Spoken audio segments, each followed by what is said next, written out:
bisa pastikan itu harimau Jawa, semua orang bisa nembak babi.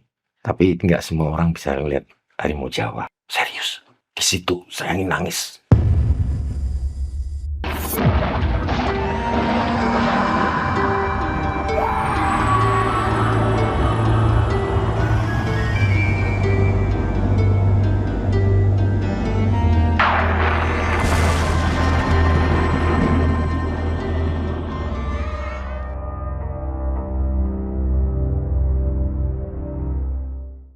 Assalamualaikum warahmatullahi wabarakatuh. Apa kabar sobat jelajah malam? Semoga kalian semua dalam keadaan baik-baik aja. Masih bersama gue Arul di channel Jelajah Malam.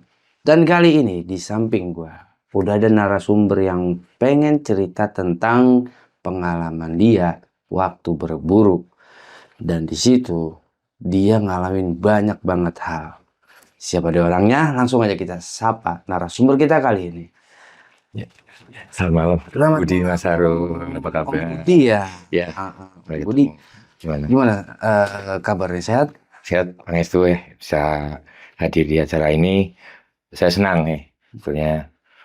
Apa yang akan saya ceritakan ini sebenarnya kejadiannya belum tepat seminggu, hampir mungkin seminggu lebih karena baru sekali dan sebenarnya juga ya belum lama kejadian. Ya. Apa tuh Om yang bisa di-spill sedikit Om? Kebetulan saya hobinya berburu. Terakhir di minggu yang lalu saya berangkat hari Rabu di lokasi berburu daerah Jawa Tengah dan Jawa Barat, perbatasan sebelah utara. Saya bertemu dengan ya sang raja rimba Jawa, harimau Jawa. Harimau Jawa. Ya.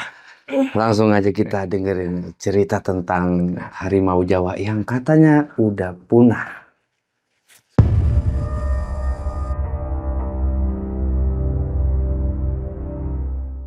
Selamat malam Mas Harul. Selamat malam. Nama saya Budi.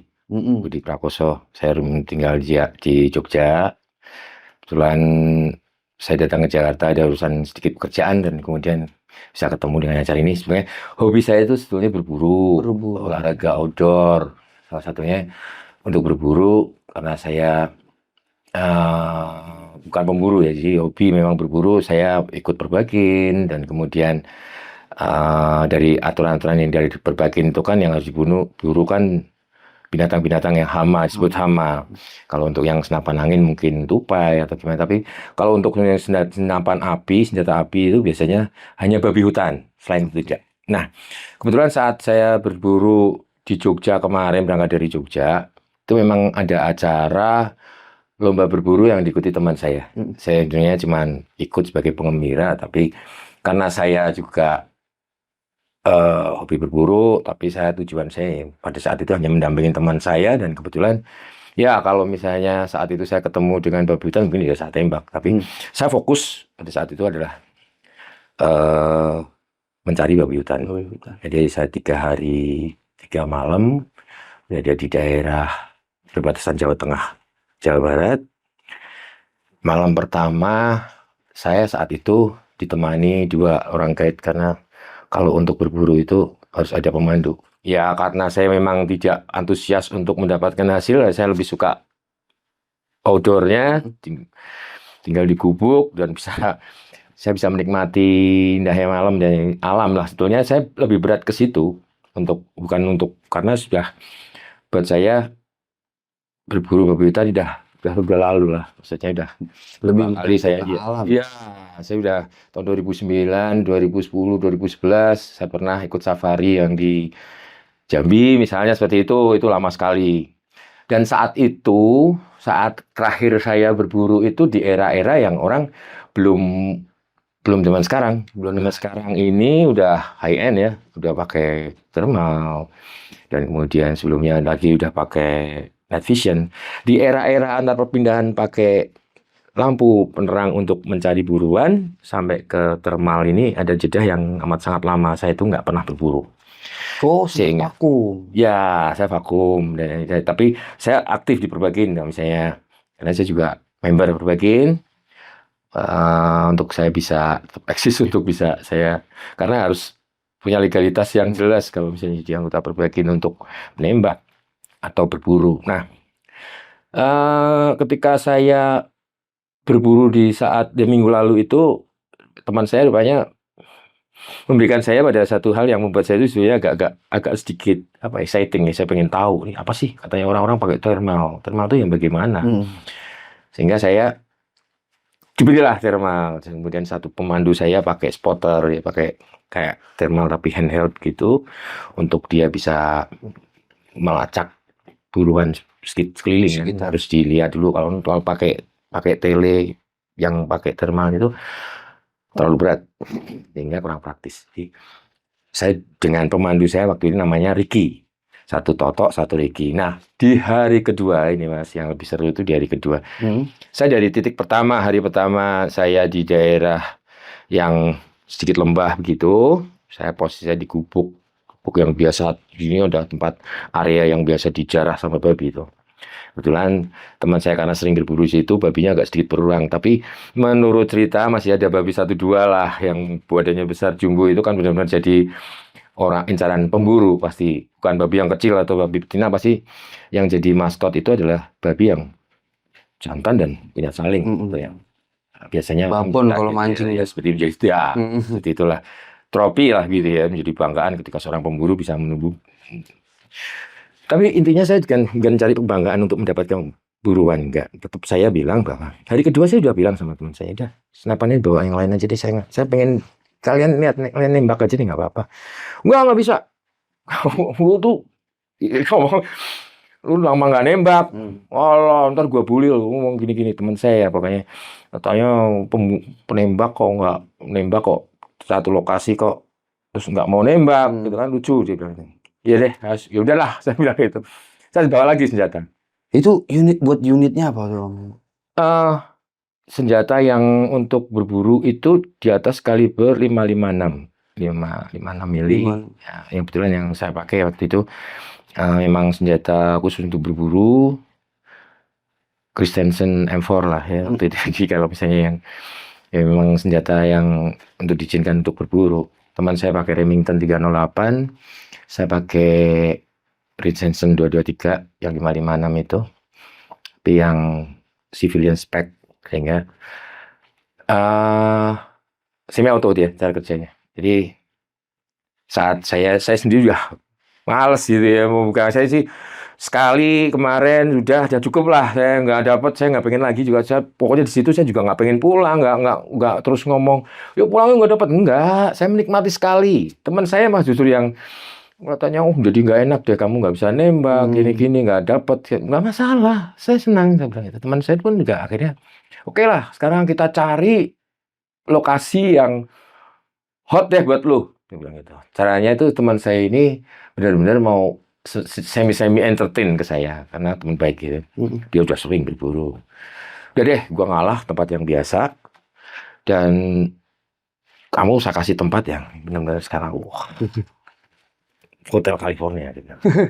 Tempatnya enak, kamu pasti nyaman, juga buruannya ya gurih, ya lebih maknyus lah, dia bilang gitu. Oke, saya diberi tempat itu Ranggon, sebenarnya benar-benar seperti gubuk, tapi enggak, dia memang didesain sama bapak yang biasa di situ karena dia bapak itu memang biasa menemani pemburu-pemburu yang datang ke kampungnya untuk berantas babi. Itu 1 lantai, 2 lantai, 3 lantai. Nah ini tuh 2 meter 1 lantai, 2 meter lagi 1 lantai lagi. Nah saya itu di lantai ke atas, jadi approx kira-kira dari tempat saya bijak yang di lantai 3 itu 6 meter. 6 meter. Ya, dari situ ada lambunya. Kalau orang Jawa bilang dibikinin, dipasangin sama teman saya, dibikinin kemben orang Jawa itu loh. Jadi muter kain gitu, tapi bisa turunin, bisa buat ngintip gitu. Jadi kalau misalnya kena malam itu biar karena nggak kena angin sekali. Itu sebelah-sebelahnya papan, jadi posisinya di atas tangga begitu tinggi. Kemudian saya di atas, ini ada atapnya, ya fiberglass gitu. Saya masuk ke Ranggon situ jam 6 sore, diantar masih agak terang. Saya di drop situ. Kebetulan malam kedua itu saya sama Ricky, satu lagi. Yang pertama kan saya dengan Toto, Ricky, saya. Ini dengan Ricky ini. Berarti berdua. Toto nggak ikut? Nggak ikut. Toto akhirnya nggak tahu tempat buruan sendiri dia. Hmm. Dia sebetulnya juga istilahnya tuh guide yang biasa dibawa sama teman saya dari Jogja. Memang orang percayanya karena teman saya ini kan pengusaha. Nah, saya berdua, udah tinggalin semua senjata termasuk si Ricky ini bawa spotter ini yang buat itu thermal buat ngelacak buruan. Nah, kita berdua di situ. Hujan gerimis hari Rabu malam, Kamis malam Jumat kemarin, Jumat Pahing ya kemarin itu. Jalan malam Jumat gerimis. Gerimis. Habis gerimis kok mendung. Itu kabut. Bukan mendung, kabut. Sampai jam 8 itu, jam 8 malam saya masih ingat sekali, kabut udah mulai hilang tapi gerimis rintik-rintik. Jam 9, jam 10 saya masih ingat juga karena kejadian baru kemarin mulai terang.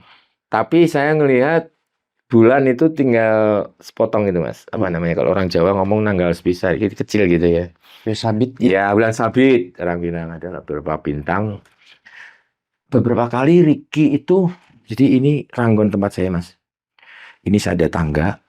Ini sebelah sini ada bukit kecil gitu ya. Ada bukit kecil yang tumbuh-tumbuhin agak rimbun gitu. Dan kebetulan di lokasi saya itu adalah lokasi yang bekas pinus yang tebang tanam istilahnya. Udah ditebang, ada pinus ditanam kecil-kecil. Dan di situ ada tumpang sarinya itu pohon pisang, ada pohon singkong gitu kan. Lu cek pakai thermal. Pak, aneh Pak. Kalau yang di dekat gerumbul ini kok blur ya thermal saya. Coba punya Bapak. Udah dari tadi saya tahu. Saya pakai ini thermal senapan juga ngeblur. Ya, ngeblur Mas, bisa ngeblur gitu. Memang aneh, saya zoom kok ngeblur gitu kan. Saya masih belum berpikir jauh seperti apa. Nah, baru setelah selesai jam 11 itu, terus saya baru ingat deh. Saya kan ya orang Jawa ya. Orang Jawa itu kadang-kadang spiritual gitu. Ini nggak beres ini gitu. Ini Pak Mandra ya, Pak ini yang ngasih tempat kita di sini nih. Kayaknya kita ini kasih lokasi depan rumah nih.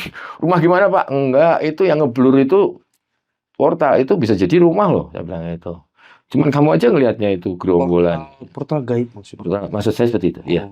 Saya yakin seperti saya pada itu ya bukan meyakini ya karena saya hanya kenapa kok secara logika aja bisa saya lihat aja itu setiap kali saya arahkan thermal saya sendiri ke situ selalu ngeblur. Aneh itu di situ. Saya udah mulai curiga di saya, tapi ambil kesimpulan yang ya simpel aja deh. Ya kalau toh itu portal, saya kan juga nggak ganggu kan gitu. Portal itu apa sih Pak? Portal itu ya ada satu tempat gerbang untuk dimensi lain. Namun kalau misalnya salah-salah atau lagi buka, kamu lewat situ, kamu bisa pindah ke alam lain loh. Saya mungkin ngobrolnya sambil sedikit bercanda lah. Saya kan tidak mengharapkan dia untuk bisa paham dan percaya sekali. Tapi saya mengatakan bahwa itu portal. Dan kemudian saya udah disbalancing enggak. Tapi karena nggak ngarep, jadi saya bilang ini. Yang kalau nggak dikasih babi, saya juga nggak apa-apa kok. Karena tiap kali saya berangkat begitu, tiap malam mau berangkat itu saya selalu berdoa ya. Saya selalu berdoa apa? Saya ini di alam. Saya ini datang ke satu tempat yang dimana. Berdoa yang tuh ke Tuhan sih ya masalahnya tuh saya percaya dengan Tuhan dan kemudian saya juga harus bisa. Saya mencoba untuk komunikasi dengan entitas yang ada di situ untuk mengatakan bahwa saya bertamu. Saya ini hanya tamu. Nggak dapat juga nggak masalah. Ya, saya ini tamu, nggak pernah ngasih makan babi atau nanam satu hal yang baik di desa ini. Baru sekali datang ke sini, terus kok mau nembak babi, terus kemudian saya harus memaksakan diri untuk dapat babi itu kan amat sangat yang buat saya sih kalau orang Jawa itu kan nggak patut ya datang ke rumah orang atau datang suatu tempat nembak lagi kan ambil babi ya gitu ya untuk kemudian kalau tidak dapat kok marah-marah kan lucu ya. Saya bilang yang matur Mbak Sun, saya kalau misalnya nggak dikasih babi nggak apa-apa kok, tapi bahasa Jawa saya kamu. Tapi tolong yang kasih hiburan dong, gitu. Nah, pikiran saya nakal Mas sebetulnya. Hiburan saya pada saat itu yang saya pikir tuh sebetulnya saya pengen nonton ya, karena saya nggak pernah pengen nonton kayak gitu. Saya singgung-singgung sedikit dalam obrolan sama Ricky itu tentang kuntilanak udah pernah lihat belum gitu, singgol-singgol ada serem, coba dia gimana gitu kan, biar ada serem gitu lah Mas ya. Itu Ambil ngopi-ngopi kan ya agak-agak malam di tengah hutan, singgol-singgolin begitu kan ya biar ada melek atau gimana gitu kan. Maksud saya sih seperti itu. Kayak apa sih pocongan di lanap? Pasti banyak nih dari sini saya bilang gitu. Dah, ini saya tiduran di jam 11, jam 12, saya turun Mas, saya turun. Karena banyak minum, saya minum air putih juga, kayak aqua gitu. Nggak banyak-banyak banget sih saya minum, tapi saya itu karena dingin, saya turun. Kencing. Bisa kencing. Wah, 6 meter bawah. Kencing di dekat tangga. Saya nggak kemana-mana. Karena kalau kencing kemana-mana, nggak elok juga sih. Saya kalau misalnya kencing di tempat seperti itu kan, yang nyon sewu, basa-basinya kan seperti itu ya. Dan sewu, di pipis. Udah saya naik lagi ke atas.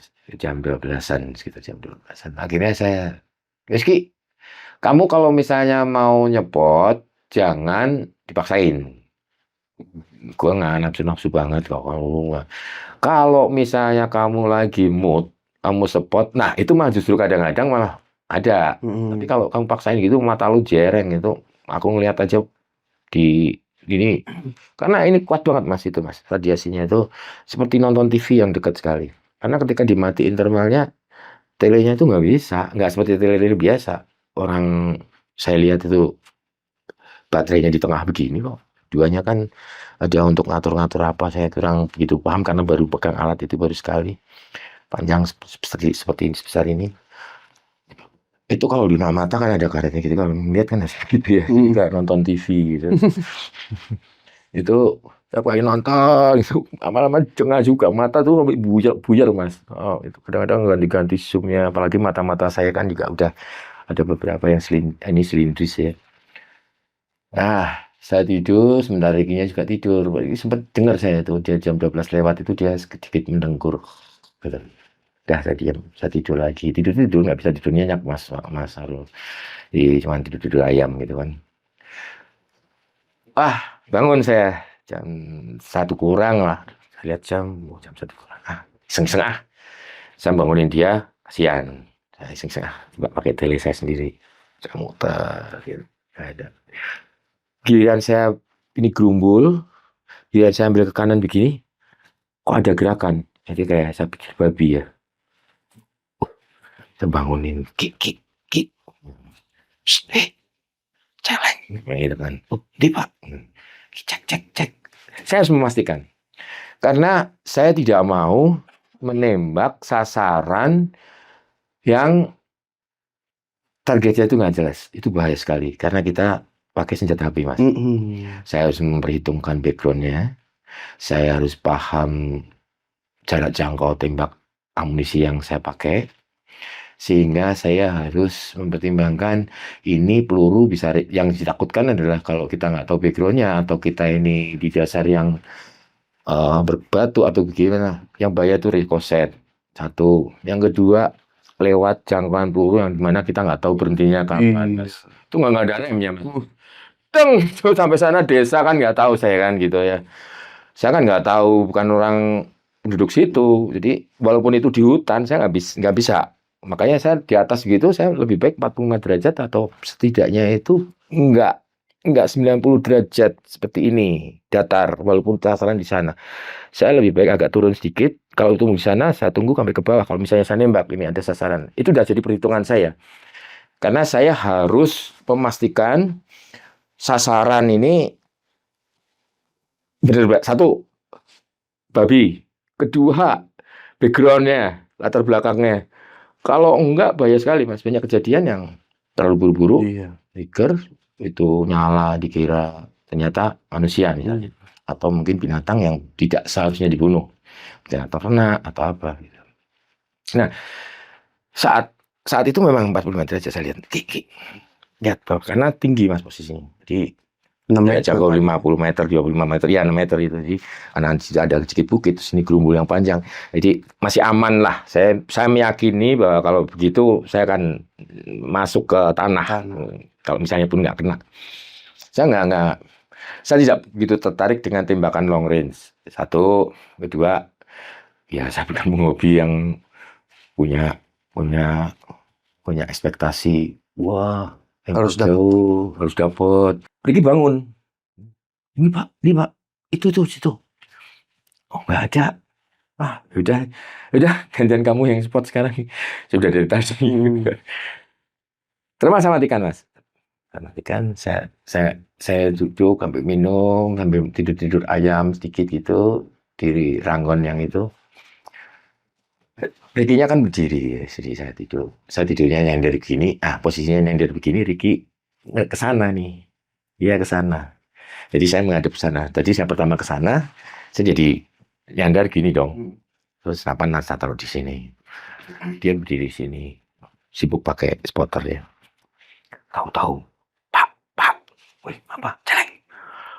Bukan Pak, apa? Macan. Wah, saya pakai bahasa Jawa. Jangan macam-macam lu, tonjok lu. Macan bener nggak? Macan. Iya Pak, itu. Saya nyalain dong. Karena ketika kalau saya pakai lampu senter, lampu yang LED atau gimana, pasti lari. Ini saya berpikir saya juga melihat pakai thermal gitu. Nah ini nih Mas yang seru nih saya waktu itu. Saya sampai blank nih nggak saat. Tapi pertama saya lihat, loh mana Ki? Itu Pak. Dia bilang, itu Pak. Gimana? Gue lihat gitu kan. Saya gituin, saya ngeliatnya ke sono Mas. Saya kan ini gelap Mas, nggak ada lampu. Jadi saya tuh nggak bisa lihat si Ricky itu kesana atau kesana. Tapi saya cuma lihat dia siluetnya dia Harinya gitu. Sih. Mana lo? Laras arahin ke mana? Sama dia akhirnya, Laras ini sama dia pegang gini, tunjukin. Oh. Akhirnya gitu kan itu ikut deket Mas. Jaraknya nggak ada 10 meter, 5 meter lah paling. Set. Iya bener. Gitu kan. Tapi saya nggak bisa describe ini harimau Jawa atau tutul. Karena bentuknya masih, yang bentuk thermal adalah yang badannya jelas kucing besar ya waktu itu. Tapi backgroundnya pohon dan lain sebagainya amat sangat dekat itu masih kelihatan. Karena terbantu walaupun thermal itu masih bisa menunjukkan background yang belakangnya. Saat itu dia berdiri, waktu saya temukan itu, dia berdiri di balik satu pohon pisang gitu. Pohon pisang, kepalanya ini di satu lagi pohon pisang lagi, karena itu kan tadi saya bilang terbang tanam ya, ada pohon pisang, ada pohon singkong, ada dua pohon pisang, kepala belakang dan pinggang belakang, ekornya di sana, itu tuh ada dua batang pohon pisang. Karena dari siang kan saya nggak orientasi medan, saya kan masuknya jam 6 sore, saya nggak tahu, saya naik gitu kan. Saya nggak tahu itu jarak, karena dari atas 6 meter, kalau ditarik dasar sampai ke si harimau ini tadi, itu 5 meter Mas. Jadi kalau misalnya mau ini 6 meter, sana 5 meter, dia di bawah sini. Ini ada pohon pisang, dia sempat stuck berhenti di situ. Linguk, balik lagi ke situ, loncat kayak kucing Mas. Saya nggak ngeh itu saya saat itu saya nggak bisa deskripsikan ini tutul apa enggak, tapi yang saya jelas saya nikmatin, saya ngeliat macan, selesai. Saya cukup sampai di situ gitu. Jadi euforia saya belum, adrenalin saya itu belum terpacu sekali. Hilang Pak, hilang Ki, mana Ki? Dia masuk ke rembulan kecil gini, hilang. Mana Ki ya? Mana? Terus pantau terus. Oh Pak, keluar lagi Pak, itu tuh, mana nih? Diarahin lagi sama Ricky gitu kan. Oh iya. Loncat Mas, lucu. Kayak ini. Kucing lagi main ya? Iya. Dan saya lihat dia senang gitu. Di situ tuh senang banget itu. Lompat gitu. Yang mengharukan itu adalah sebagai, saya tuh kalau ingat itu sebenarnya hampir nggak kuat juga gitu. Saya nggak kuat juga. Kenapa tuh? Saya bisa pastikan itu harimau Jawa adalah ketika dari jarak 20 meter, karena posisi gini dan ini tanah kontur nggak mungkin rata dong Mas ya. Karena di sini ada gerombolan kecil, bukit kecil gitu, terus dia naik sini agak sedikit naik, sehingga jarak pandangnya yang kayak naik gini, dia turun ke bawah gini. Yang pertama saya lihatnya di sini dia main-main di arah sini, karena dia jaraknya 20 meter, jadi agak sedikit center ke pandangan. Dan dari saya itu udah nggak bisa, salah saya ya, tapi mungkin saya juga nggak nyesel sih, karena saya tidak akan berpikir untuk bisa bercerita dan kemudian mendapatkan pembuktian atas kejadian saya. Saya nggak peduli. Saya menikmati ego saya muncul saat itu. Saya menikmati euforia melihat macan tutul lah. Pertama saya mikir itu. Ketika saya mulai lihat, saya udah mulai curiga sebetulnya. Kok gitu besar gitu pertama tuh. Macan tutul Ki. Wah, gembong Pak. Loreng bapak nggak lihat lorengnya ya, nggak kelihatan nih karena mungkin terlalu terang Mas, jadi beda kan alat yang dia bawa sama alat saya bawa. Alat yang saya bawa itu kalau terlalu sensitif itu sehingga yang dideteksi oleh thermal saya ini ya untuk mungkin karena punya dia yang lebih, mungkin karena spotter nggak begitu mahal, masih kelihatan itu siluetnya itu belang-belang kok tutul ngomong gitu si Ricky-nya itu ambil ngomel kita itu berdua ngobrolnya nggak kenceng, cuman bisik-bisik oh terus akhirnya terakhir Pak Linggo duduk oh iya duduk ganteng banget Ki, tembak ya Ki gitu. Jangan Pak, tembak Ki, naluri saya sebagai sisi manusia yang dulu suka berburu adalah, tapi saya masih punya kontrol saat itu. Saya masih punya kontrol karena saya apapun itu, saya manusia punya satu hal yang lengah dalam pikirannya, sedikit kotor tuh pasti ada ya. Gitu lah dia. Saya jadi kayak Smeagol yang ada di Lord of the Rings. Nanya, ngomong, jawab sendiri, sangkal sendiri.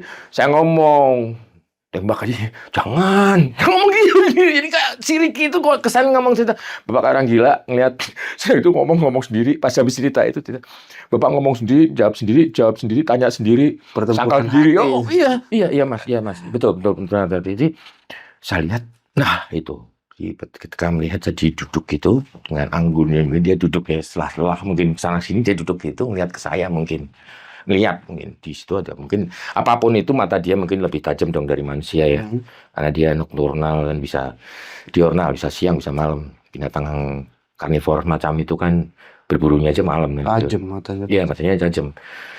Dia sempat ngelihat mungkin. Oh, tatapan. Jadi iya mas, jadi tatapan, cuman saya memandangnya itu dari teleskop. Saya nikmati sekali itu, lama sampai crosshair yang ada itu dari jidat. Saya pilih nih hidungnya mananya ya gitu kan. Dada naik turunin di dada sini, kalau 223 jarak segitu pasti bablas gitu kan. Tapi saya nggak, jadi saya tetap lihat di luar trigger. Saya nikmatin sekali, jadi bisa ngomong, bagus banget, gila. Saya bilang itu, ngomongnya itu kayak saya euforia sekali. Sampai nggak kerasa itu kayak pengen nangis sebetulnya saya tuh melihat.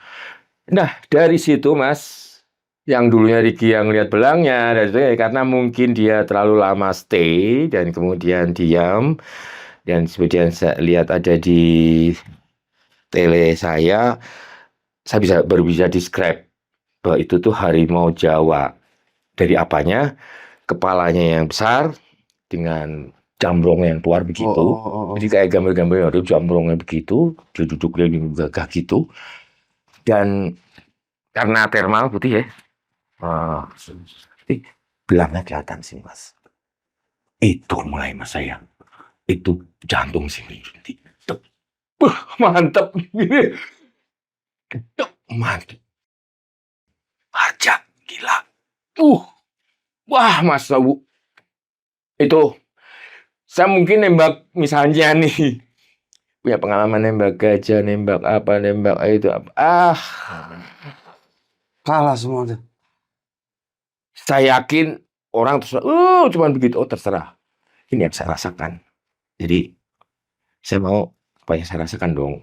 Saya nggak mau tahu orang yang perasaan, tapi euforia menembak dengan, saya nggak pernah nembak selain babi ya mas, maaf ya.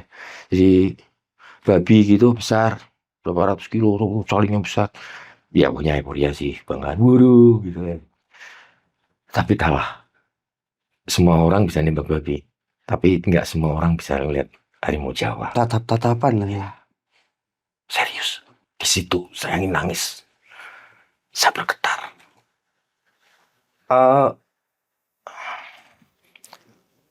Mungkin dia ngeluarin wibawanya di situ ya. Wah, kuat. Lu minta dihibur. Oh iya, awalnya tuh. Wah, Mas. Saya berkali-kali cerita ini pasti akan keluar air mata. Saya nggak peduli, saya ceritakan sampai buat sini. Saya nggak pengen kok orang itu bisa percaya. Tapi ini perasaan saya loh. Saya melihat dengan mata saya loh. Dan ini juga masih hidup nih, Ricky. Iya. Ada. Oh, Mas, Pak. Orangnya kita tuh, Pak. Oh, iya, Ki. Harimau Jawa, begitu. Wah, gak lihat gitu. Dia kayak ya, nih gua nih. Gitu. Wah, Mas.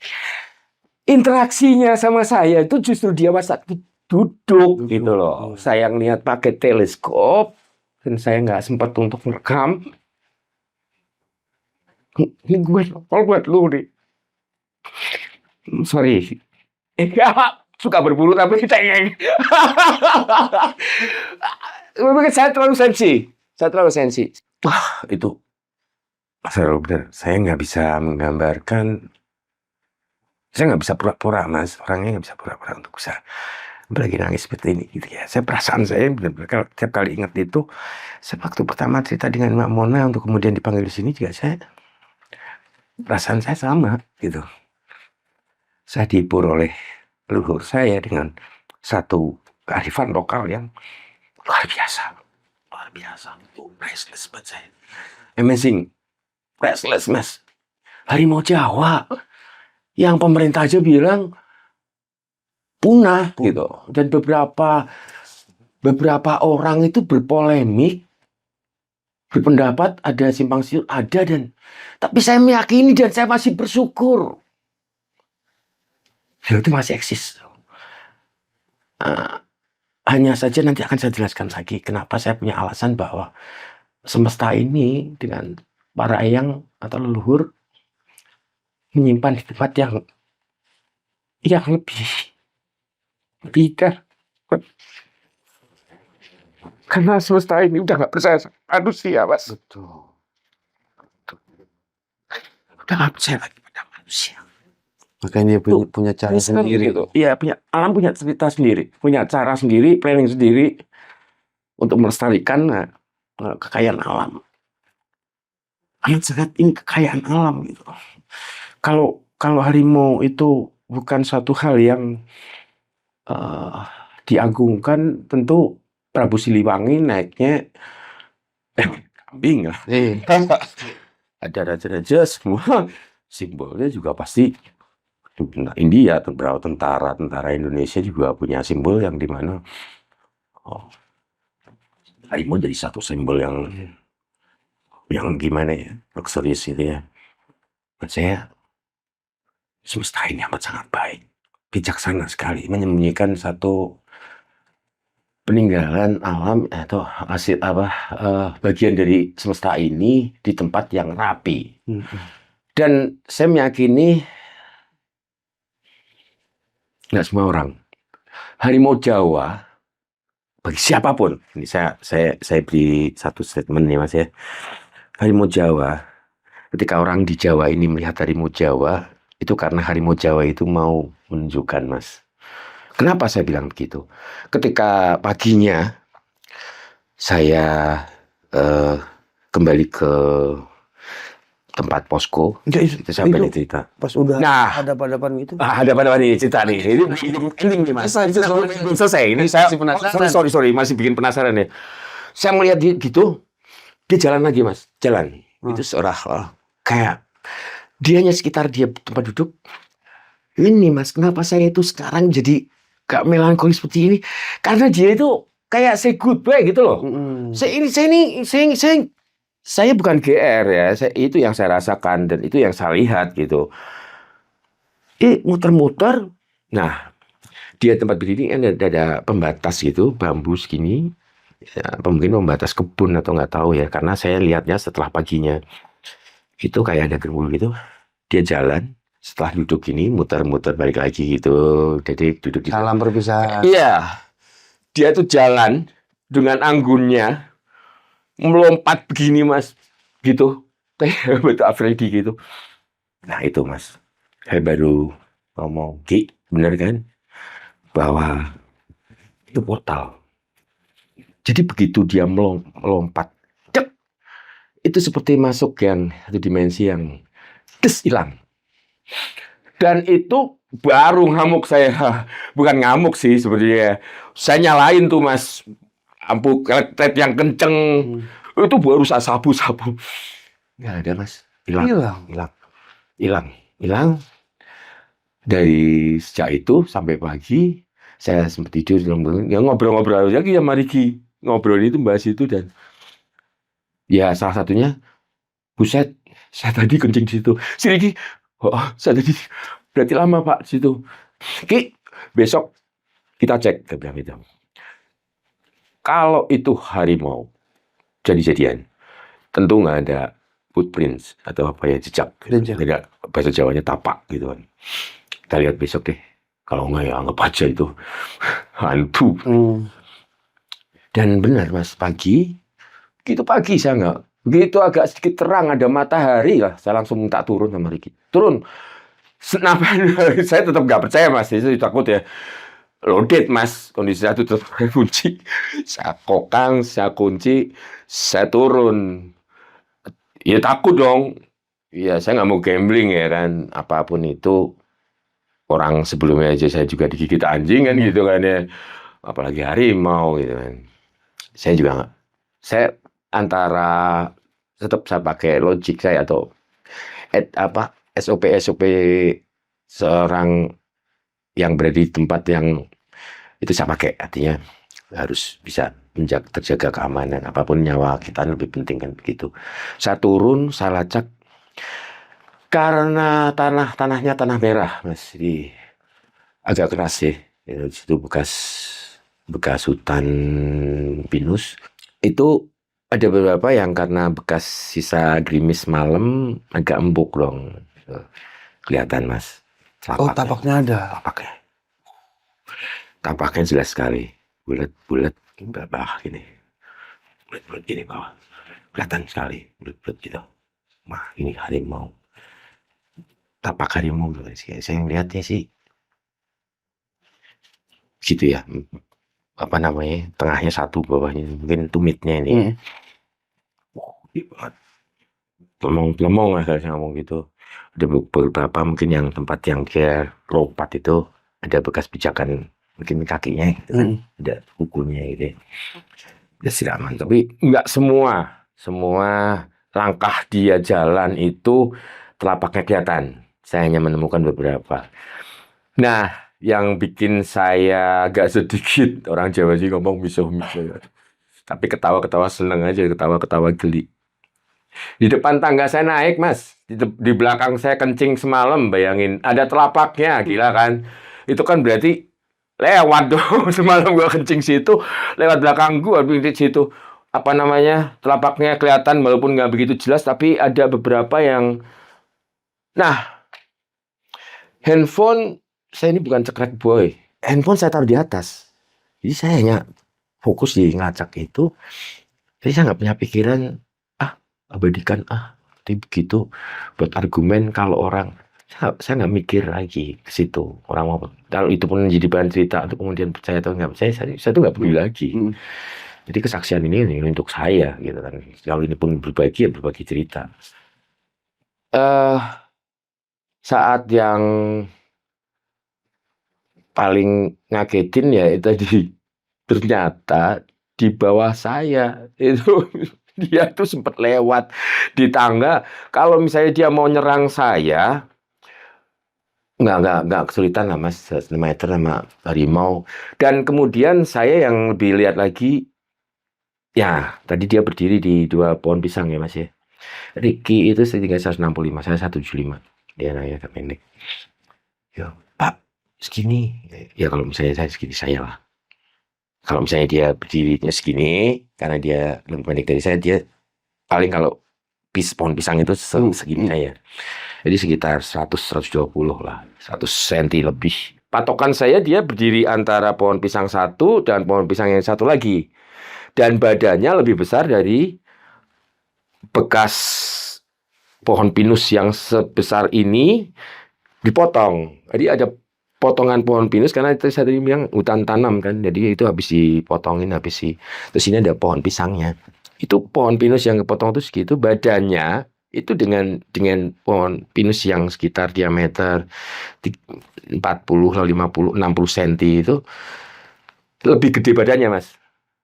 Paham maksudnya? Iya. Jadi kalau saya compare Hmm. gitu dong. Kemudian saya tingginya sepohon pisang ini 100 cm lebih.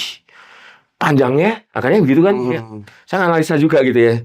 Dari sini sampai pohon pisang yang satunya lagi karena saya lihat dari atas itu kan gitu, Mas. Hampir 2 meter. 2 meter. Iya, saya baru tahu karena view dari atas yang 6 meter ke bawah itu kan paling ya, seperti itu ya. Besar, Mas. Padahal di itu saya di termal saya itu nggak kelihatan gede-gede banget tuh. Tapi saya ngelihat dari jalannya dia, tingginya dia kan saya bisa compare dong. Ingat banget dong. Saya itu gerak-geriknya semua itu masih sampai sekarang itu masih ada di memori saya. Tahu persis. Dia hilang, masuk gitu, hilang. Muncul lagi udah di situ gitu. Kalau lihat kucing yang suka mainan itu kan kayak gitu, kayak anak kecil. Saya bilang, "Duh, gede banget ya, Ki." "Oh, Pak, segini," gitu. "Oh, dia gila." Kan saya ngeliatnya dari 6 meter ke bawah gitu. Saya lagi bilang 6 meter, 5 meter ke sana kan. Ya orang bisa bandingkan sendiri lah misalnya ngeliat itu. Jadi paginya saya balik ke pos sekalian istirahat kan. Kalau siang pagi gitu dah lewat pulang sekalian di jalan siapa tahu ketemu babi. Akhirnya saya nggak nunggu jemputan, saya jalan kaki.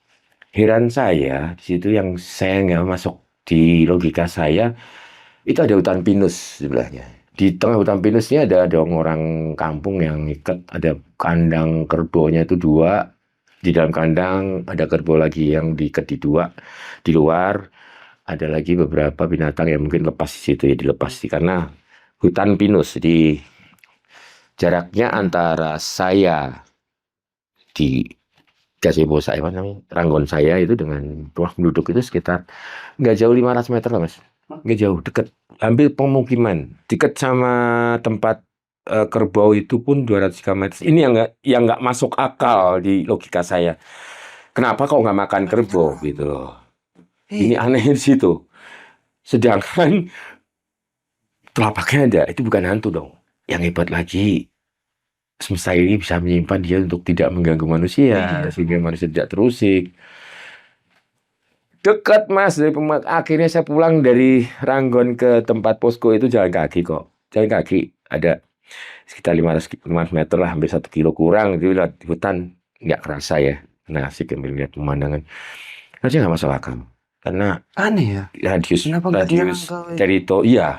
teritori harimau itu kan puluhan kilo lah, itu gimana ya?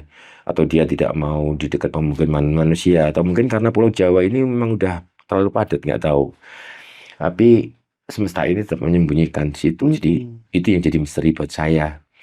Dan ketika pagi saya pun mancing ke bapak ini yang bikin ranggon itu, saya mancing, "Pak, ada harimau nggak sih sini?" "Ada, Pak, harimau tutul sama kumbang." "Nah, tapi di hutan itu, hutan lindung, Pak." "Nggak sampai sini, Pak?" Nggak ada. Enggak dong, karena dekat manusia." Oh, saya pandang-pandang sama Ricky. Jadi lu diam ya, gue nanya sama bapak ini. Saya ngomong, "Pak, jujur aja, tinggal tanya Ricky." Saya melihat Ricky, dan saya melihat, saya tadi lihat harimau Jawa. "Oh, masa, Pak?" gitu. Nah, teman lain yang pemburu lokal, residen itu kan ikut juga datang gitu ya. Dia bilang, "Pernah, Pak," saya bilang. Dia bilang itu, "Pernah, Pak. Teman saya nggak lihat suaranya, nggak lihat bentuknya. Saya cuma lihat suaranya." "Di mana?" Dia nunjuk di area yang saya juga lewat ke arah Ranggon saya di desanya. Saya jalan begitu, jalan muter, dan ini ada bukit, ada lembah-lembah gitu. Terus ini ada bukit lagi. Nah, kalau misalnya diambil peta mapnya itu konturnya seperti itu. Saya jalan itu, jaraknya antara 500-700 meter. Ranggon saya yang lihat Harja itu di situ. Itu dia bilang di daerah sini ada hutan pinus yang pohonnya udah besar-besar. Dia pernah di situ saat nembak babi, dapat nembak. Waktu saya nembak dapat di situ, Pak. Waktu mau evakuasi babinya, saya dengar nih, Pak, suaranya. Cuman bentuknya saya ngelihat. Suaranya gimana? Bilang gitu kan. Ya gitu, Pak, mengaum. Saya niruin suara harimau gitu terus. Nah, gitu ya bilang itu. Karena saya tahu persis. Kalau macan tutul itu nggak mengaum, hissing, nggak tahu agak gitu ya, nggak yang suaranya bariton mau bukan yang ini. Jadi soalnya ya itu Pak, bukan suara macan tutul Pak, saya suara harimau dia bilang itu. Wah, saya dengar waktu itu aja udah gemeter ya itu padahal dia bilang katanya naik mobil. Gimana gua ya? Cuman gua ngelihat nggak ngaum aja. Kalau mungkin ngaum mungkin juga beda lagi ya. Tapi saat itu anehnya dia itu nggak ngaum. Pas dia lompat itu udah nggak ada jejak sama sekali. Dia lompat yang hilang itu kesananya itu Mas. Gerombolannya itu juga nggak nggak ada gerombolan yang dilewatin gitu tuh anehnya di situ. Harusnya semak dilewatin binatang yang sebesar itu ada yang kebuka dong. Itu enggak. Setahu saya ya. Saya melihat ada beberapa jarak sih memang teman. Bukan yang semak yang terus dilewatin terus akhirnya terbuka ada jejaknya. Pasti ada apa kalau misalnya normalnya itu pasti ada. Tapi saya lihat enggak ada. Tapi di pijakan dia yang lompat itu ada satu kalau nggak satu dua begitu. Ini agak itunya agak ada kuku gitu yang agak karena mungkin coekan lompat gitu ya. Lompat ini bukan kaki belakang gitu ya. Ya itu cuman itu aja dan sama saya lihat-lihat lagi. Ternyata di malam saya sampai rekonstruksi sama saya. Sini kan ya Ri, sini Erik ya, sini ya Pak, ke situ Pak, habis itu ke sini. Nah sini ngilang Pak. Saya peragain lagi ulang sama si Riki itu. Oh Pak di sini Pak. Iya tingginya segini loh Pak. Tadi malam. Iya Bapak ingat nggak? Oh iya. Loh iya ya. Saya baru nggak. Tingginya segini lah Mas. Gede loh Mas. 2 meter. Gede. Macan Jawa, harimau Jawa gede ternyata. Kalau itu memang harimau buat saya sih yakin itu harimau Jawa. Ya. Gede. Besar. Kalau temuan ilmuwan atau temuan ahli biologi mengatakan enggak harimau Jawa lebih kecil ya monggo aja mungkin kan ya silakan dia mungkin bisa memberi satu pembuktian yang dimana dengan satu bukti-bukti yang konkret dengan foto dan lain walaupun itu mungkin zaman dulu ya monggo aja sih saya tidak untuk berdebat gitu. Bahkan untuk sampai sekarang ini orang bilang 1 tambah 1 3, ya kamu benar, benar. Saya nggak mau mendebat untuk hal itu. Karena macam itu nggak akan saya debat. Jadi ya besar akhirnya saya cuma dia terakhir itu setelah memperagakan dia sampai di mana sampai saya tahu datangnya dari arah mana saya nggak tahu Mas. Tapi saya nggak tahu karena benar-benar itu Tranggon itu didiriin di tanah yang benar-benar tebang tanam istilahnya di tengah-tengah di jalan yang di mana saya nggak tahu. Jadi kalau misalnya lewat antara pematang baru ketemu jalan kecil yang saya di drop di situ saya jalan sekitar 50 meter ke sana itu baru jalan utama yang saya di drop sampai ke Ranggon itu arahnya dari mana saya nggak tahu. Tapi yang jelas saya menemukan di tangga saya naik saya pipis kecil di sini ini Ranggonnya dan saya melihat si itu main-main di sini dan menghilang di sebelah sana.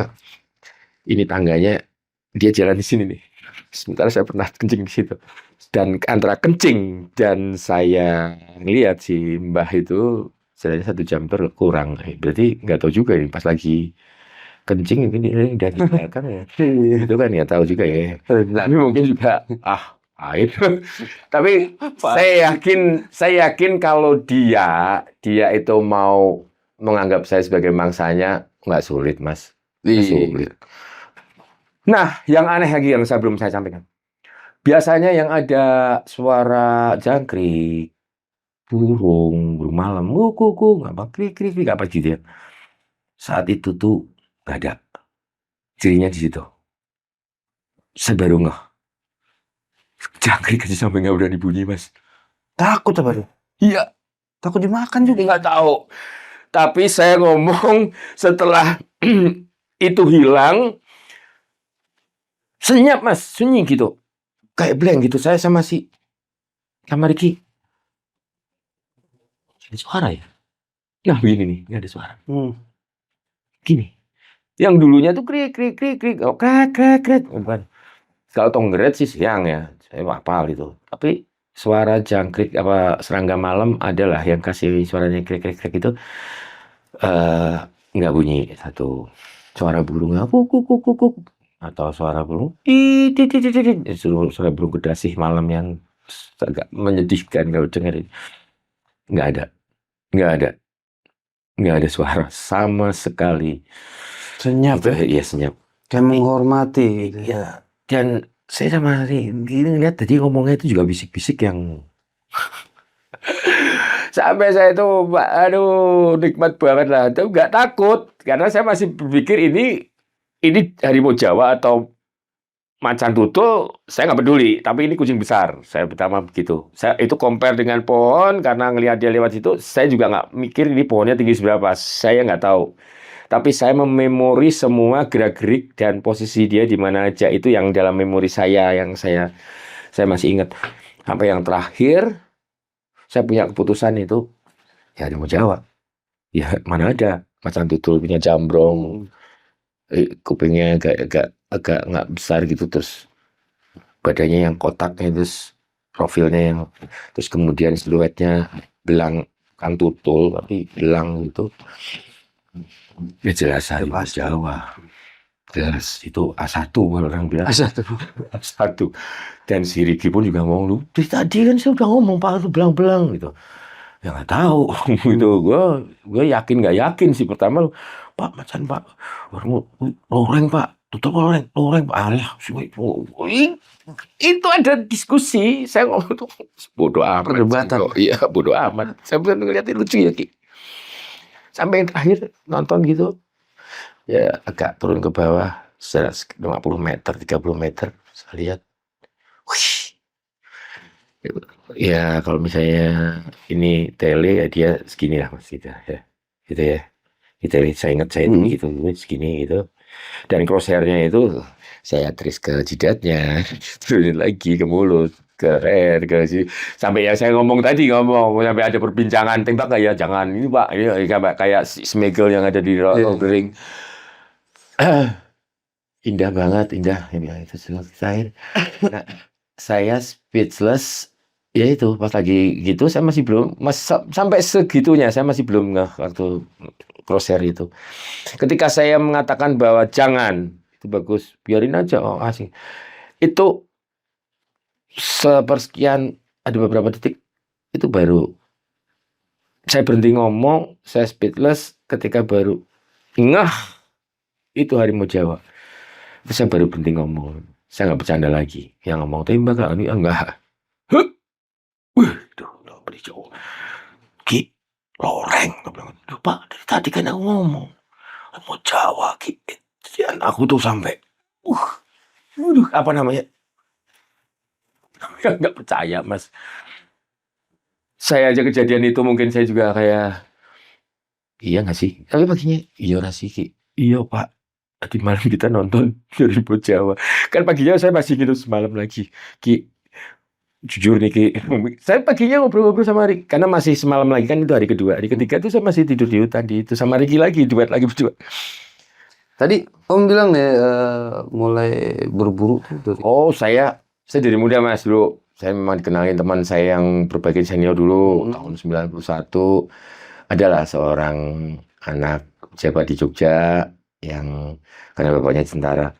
Bapak saya juga dulu militer kan gitu ya. Tetangga dulu waktu masih muda di Jogja itu tahun 1991. Dia yang memperkenalkan saya dengan senjata api. Waktu itu pakai senjata 22. Remington Schlesinger. Belum secanggih sekarang. Loh, masih telonya masih pakai Basna. Itu kan- cara berburunya yang saya bilang tadi itu pakai senter. Pernah dulu, waktu saya di Pacitan itu.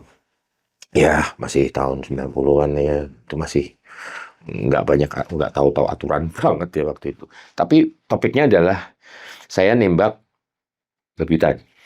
Yang paling lucu adalah biasanya sebelum nembak itu adalah kita ini SOP-nya siang pasti selalu cari tapak. Kemudian dari berangkat pasti nanti dia balik lagi. Atau mereka punya kebiasaan yang dimana ketika satu lahan ini udah diserang yang belum ini pasti terakhir, gitu kan gitu ya. Benar kejadian yang saya nunggu itu berempat itu ya. Waktu bawa babi ini bisa, kalau orang Jawa ngomong nyirep itu, saya percaya karena saya ngalamin. Babi bisa nyir. Bisa, jadi bikin orang ngantuk mas. Jadi orang yang berburu itu ketiduran gitu. Saya berempat itu, dan saya tungguin jagung matang bonggol udah keluar gitu. Wah pasti nih keluar di malam jaraknya. Jadi posisinya itu ini tanah Tegal, Tanggul. Terus ini udah habis semua mas. Ini ada satu petak gitu, jagungnya itu masih utuh. Kita ini nunggu Tanggul. Kita ini tidur berempat tuh miring gitu, nunggu. Tinggal kalau misalnya ada babi, tinggal tembak lah ya, gitu ya. Waktu itu masih pakai belor. Saya juga masih pakainya dua-dua. Teleskopnya juga nggak yang canggih-canggih sekali pakai Basno gitu ya. Jadi jaraknya memang deket-deket, nggak pengen jauh. Tapi kalau misalnya babi dengan akurasi yang tepat ya tumbang juga sih. Walaupun sebenarnya dua-dua itu bukan peruntukannya untuk gurun besar. Tapi saat itu kan tahun gitu kan kita masih magang, belum tahu aturan juga, masih belajarnya sih pengenal untuk senang-senang ini. Iya benar, malam kita tungguin itu guide-nya waktu itu yang tukang becak yang dekat rumah saya di Sangkalurang di Jogja itu. Nah, Pak Jardi itu, Pak, desa saya banyak babi ya, dia yang ngajak. Desanya dia kan berarti daerah Pacitan. Pak Jardi, Pak, ya Pak masih ada, jangan tidur, nggak. Terus, oh kamu juga tidur, teman saya gitu, ceng-cengan lah. Antar kamu yang tidur, teman saya begitu. Enggak, aku enggak, kamu ya semua pokoknya panggilan siap, nggak tidur. Nih yang lucu begitu nih mas, tahu-tahu kita ini nggak janjian, nggak tahu, nggak saling tahu dia tidur apa enggak, dan saya juga nggak sadar, nggak perlu nanya gimana, teman saya juga nggak nanya ke saya tiduran. Teman saya ternyata 3 lagi juga tiduran, jadi kita kan berempat tuh, tiduran semua, tiduran semua. Bangun dengan suara Allahu Akbar, Allahu Akbar. Apalagi ngadepnya ke timur kan, kita ngadepnya timur itu matahari keluar sunrise gitu kan. Anu banget ya mas, center banget ya terangnya gitu kan. Bawah jagungnya udah rata mas. Itu yang saya bilang, itu tuh yang saya bilang lucu, nggak lucu juga sih, karena mungkin saya dalam jarak 1 meter 2 meter tuh jagung yang terakhir. Tanggulnya kan gitu, nggak tinggi lah tanggulnya, itu sekitar 2 meter, nggak 1 meter nggak sampai lah, cuman tanggulnya segini. Saya masih ingat sekali kok, saya tidurnya itu yang gini loh, posisinya 45 derajat gini, tapi saya tanggul jalan atau sawah lain, ladang lain, saya nggak ingat lagi. Yang jelas dari atas itu saya bisa ngeliat sana, tinggal ini Pak, begitu. Oke, tunggu sini. Oh, ini wah dari siang udah teori, wah kayak yang gitu. Gede-gede masalah kelacaknya, bednya tuh gede-gede. Ketemu yang aneh-aneh dan serem. Ada itu teman-teman saya, tapi bukan saya ya. Jadi saya nggak bisa menyaksikan. Jadi cerita misalnya babi ditembak, tidur, bangun lagi, tembak lagi, tidur lagi, bangun lagi, ditembak sampai kepala, sampai belat. Pakai kaliber 308 ya, 762 kali 51. Kebal ya? Itu kayak kebal mas. Dan balet yang kena tubuhnya itu gepeng, jatuh di bawahnya loh. Jadi ini babi ditembak, deng jatuh tuh. Kemudian babinya pergi dengan tenang. Ini buletnya nggak tembus loh. Buletnya ada di sekitar situ loh, ditemuin gepeng-gepeng begitu. Waduh. Lalu terus apa yang ditembak barusan? Padahal dari tukang belor ya, itu pakai termal malah justru. Karena kejadiannya belum lama. Itu babinya sendiri besar. Itu di daerah di Jawa Tengah juga sih. Itu belum ada setahun 2 tahun yang lalu kejadian teman saya ini. Dia sempat karena di WA story dia baru ngomong. Dia seorang agamis. Dia yang nggak percaya soal mistik. Dia ngomong apa tuh, itu orang nggak pernah takut malam. Gitu. Terkenal teman-teman itu seperti itu. Saat dia begitu, keder itu, keder dia. Ternyata ada benar yang begitu ya. Yang satu hal yang mistis itu, saya pertama nggak pernah, dia cerita, saya pertama tuh nggak pernah percaya loh hal semacam itu, karena saya orangnya logis dan saya amat sangat religius secara agama gitu ya. Tapi saya ngeliat sendiri, gimana nggak lihat sendiri, tembak kak, bulet, istilahnya tuh bulet intinya, gepeng di sini itu belacakan. Nembak batu apa? Kalau nembak batu, orang batunya nggak ada, itu yang gue tembak celeng. Si ngomong si tukang kawal guide-nya juga, ya pakai gini kan, mungkin ya pakai thermal juga. Ngomong celeng ngeblat, istilahnya tuh ngeblat ya. Ngeblat itu artinya posisi dia seperti ini, blat itu daerah jantung, daerah titik mati babi itu selain telanga, orang-orang di poin A itu kan di daerah ini mas. Jadi daerah pundak yang ke bawah sini kan itu selalu poin A yang dimana itu kalau ditembak pasti kalau tembus masuk jantung. Pasti orang one shot one kill lah, selain kepala. Tapi kalau cuma pantat atau perut kadang-kadang masih probabilitas untuk tetap hidup itu ada. Tapi ketika udah masuk blood pasti ngaso. Apalagi kaliber besar. Teman saya itu kalibernya 762, waktu itu 38, 9251. Itu sampai 3 kali. Daginya tuh pergi, dia sampai yang katanya gue tuh sampai bengong gitu. Ya Allah.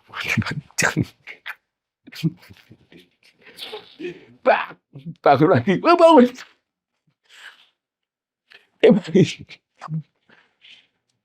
Jatuh loh. Jatuh. Oh, impact-nya kan gede mas. Senjata kan jarak 50 cm kurang, kalau kena 308 goyang lah pasti. Gede babinya katanya gitu. Udah keluar caling. Wah itu kalau dapat gua maskot dia bilang gitu.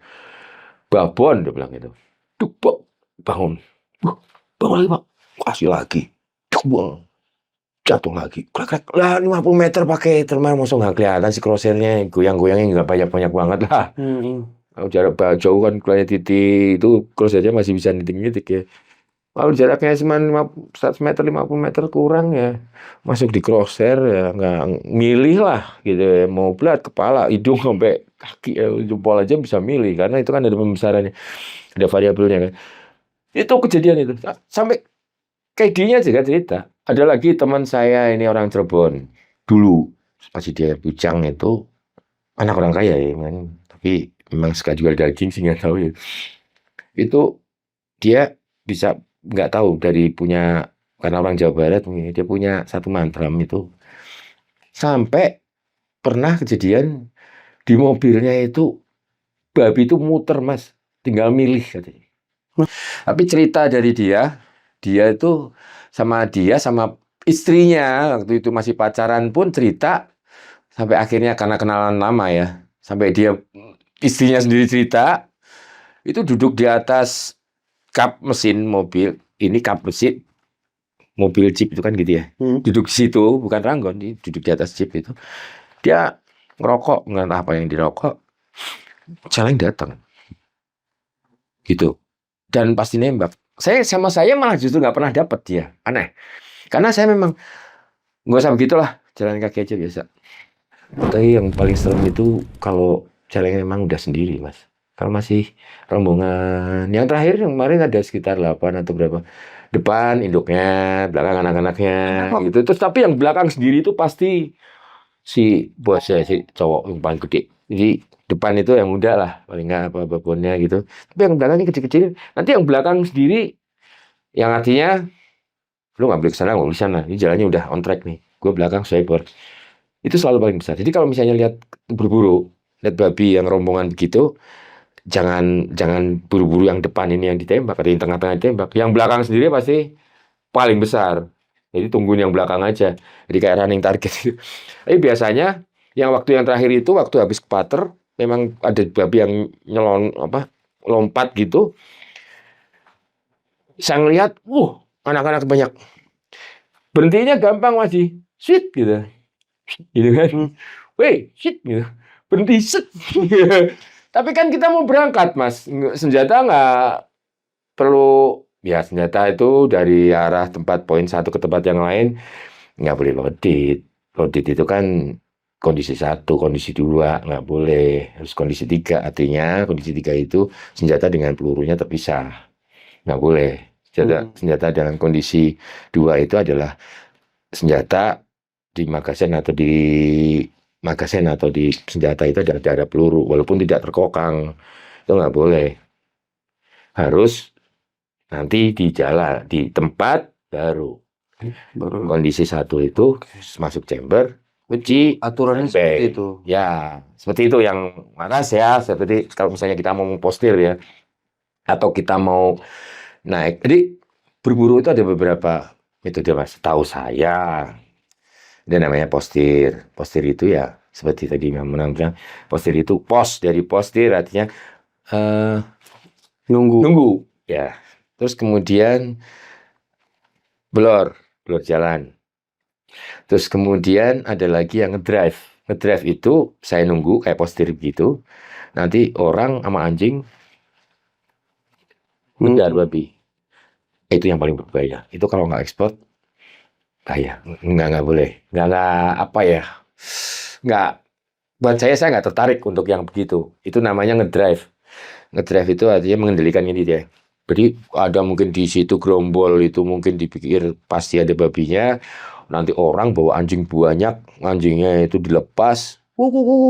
Nanti kan babinya panik tuh di kandang, di sarangnya. Nanti keluar tuh bisa keluar gitu. Kalau misalnya babinya memang darah situ banyak, seperti itu memang. Baru tungguin, Itu cara-cara metode yang ajaran kolonial sih sebenarnya, bukan metode yang aturan yang ada di dalam perbagian sendiri. Nggak boleh nembak sambil jalan naik mobil. Berburu itu adalah kita harus fair dong. Jalan kaki, postir, apa naik helikopter, berondong, nggak boleh.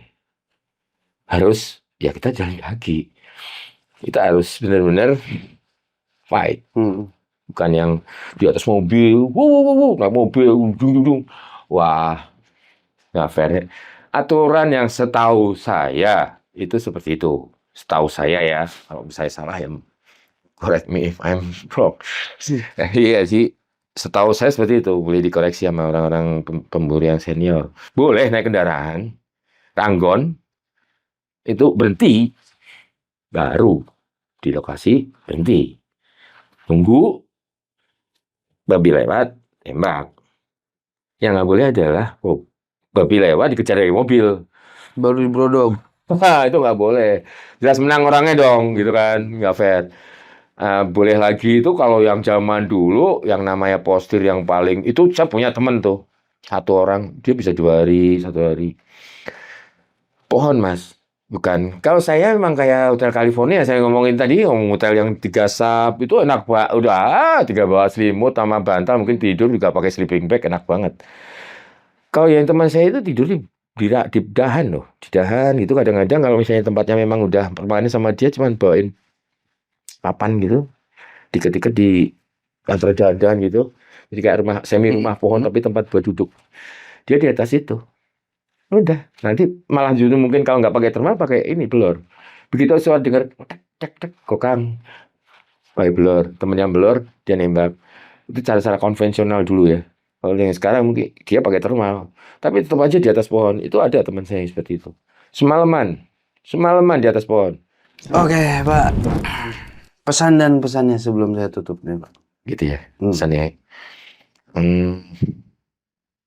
Apa ini? Kata-kata hari ini ya yang gitu ya. No. Jadi gini ya, Pak.